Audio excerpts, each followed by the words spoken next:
All right, well, let's talk about those Twins, shall we? Late night, if you stayed up for this one, game didn't even start till 8:40, but Twins win, beat the A's in their first of three, 3-1. Royce Lewis and Gary Sanchez with a couple bomb shots and some lights out pitching that allowed just one run, starting with Chris Archer, who got you through 4 innings, and then Cano, Jack, Duffy, ring them up, sit them down, didn't allow a run the rest of the game.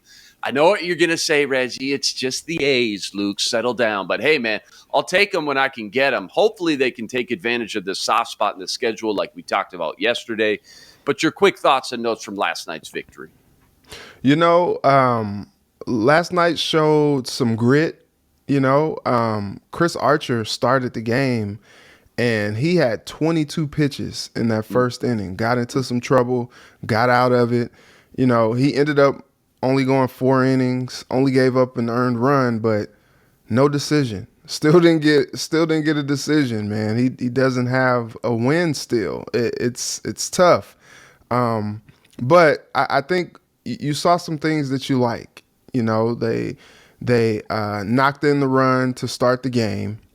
And then, after they allowed the A's to score and tie it up, you're like, oh man, I don't know what's going to happen. And then Buck, he's just like, oh, it's all good. I got us. I got it. Base knocks in a run. They take the lead. They don't look back. Gary Sanchez, he hit that ball to San Diego. It's still up there. I mean, it hasn't come down. I mean, look, he hit that ball and a fan that was at home caught it. It was crazy. Ma, what's in the meatloaf today? It's a little different. I mean, it was crazy. And so I think you saw some things that were encouraging. The bullpen. I was watching the game last night, and I was talking to our producer, Andy, at Care 11, and I was just like, man, this Twins team is loaded, man. You look all up and down the lineup. You got Byron Buxton on his base knocked in Royce Lewis. We can get used to something like that, right? That's really cool. Yeah. And so, you got Celestino. Miranda was getting in. He played first yesterday. You got Royce Lewis. When you talk about how optimistic that you can be for the Twins moving forward in their future, you're just like, dang, they got some dudes that can be some good contributors, moving forward. They got some good building blocks to be a team that can sustain some success moving forward. And I think that makes you hopeful as a Twins fan that they're just going to continue to be relevant because they have really done a great job with their farm system. Now, what you really want to see is the pitching to continue to get better and move forward and all that. But you're talking about a team that doesn't even have Correa right now, and they're producing at a level that has them winning these games. Buxton's not playing all the time, but they're still doing their thing. They're deep. And I think that's very encouraging if you're a Twins fan. We said it yesterday. We're just waiting for him to get healthy. I want to see what that fully healthy roster, top to bottom, 1 to 9, finally looks like. Because, again, loads of young talent mixed with some stud vets like Buxton and Correa. Twins moved to 21-15, good enough for first place in the Central, and a 95-win pace as we sit today. You love to see it. I saw a tweet last night.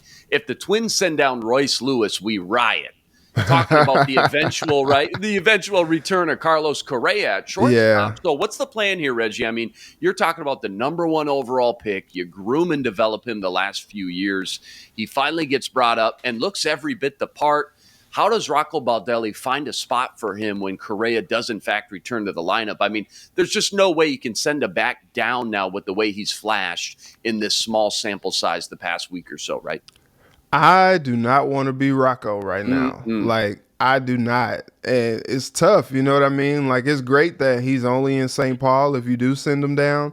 But I think what the issue is when you have a guy playing this well, and, Correa, you signed him, maybe it was a bit of a big swing to get Correa.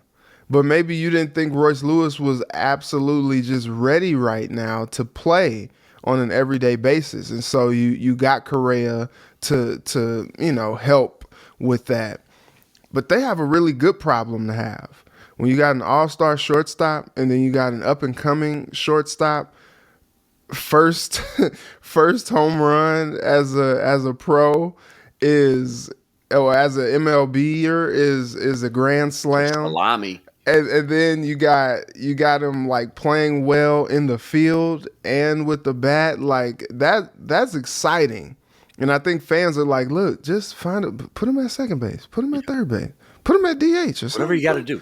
Put him in the outfield. I don't know. It's just like, I think they have a really good problem to have, but like, obviously, Carlos Correa has been there, done that. Like, he kind of trumps Royce Lewis at this point. But I think as a fan, you probably feel good, if this is truly a one and done year for Correa. You're like, oh, okay, we're good. We got Royce. It just feels like sending him back down would just send kind of a low vibe, terrible message, and a tough pill to swallow for fans after finally getting him up and seeing him flash the way he has. Nash Walker had a tweet with a great stat the other night, noting the Twins' outfield has been absolute nails defensively. They're tied for first in the MLB in defensive runs saved and second in the MLB in outs above average. The Twins have used a pretty vast rotation at right and left field. Last night it was Celestino and Nick Gordon. You see Kepler out there a lot, Garlick and others from time to time.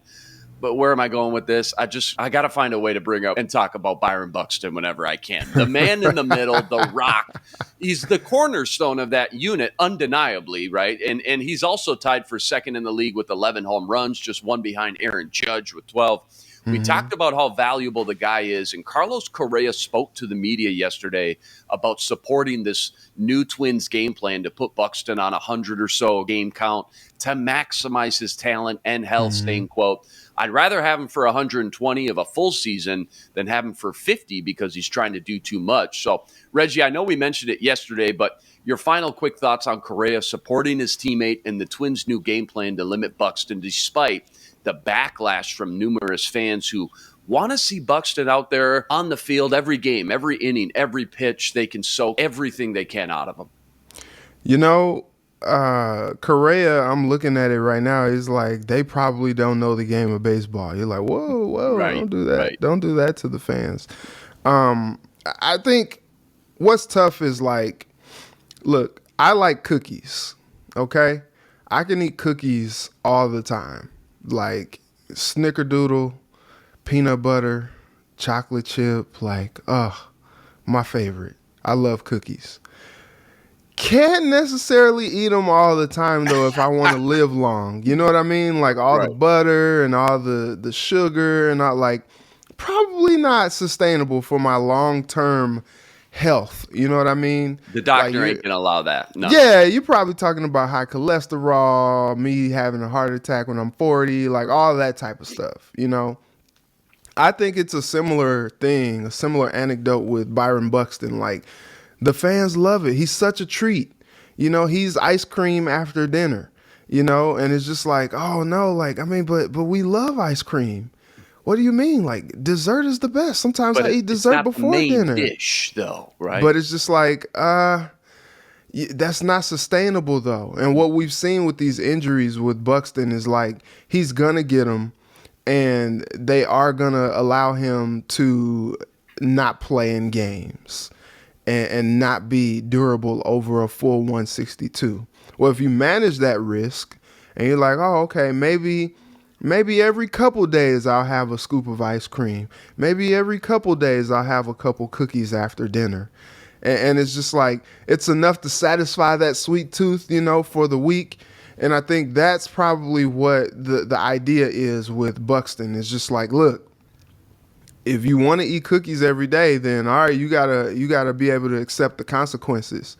But if you just, nibble every few days, I think you'll still get your fix. And I think that's kind of what I think fans have to look at right now. They still get their Buxton fix, but it's just not going to be every day, because if it is every day, then there are long-term consequences that go with that. Yeah, moderation for sure is key there with Buxton. Another late one tonight, run it back, copy paste, 8:40 p.m. Central Standard Time.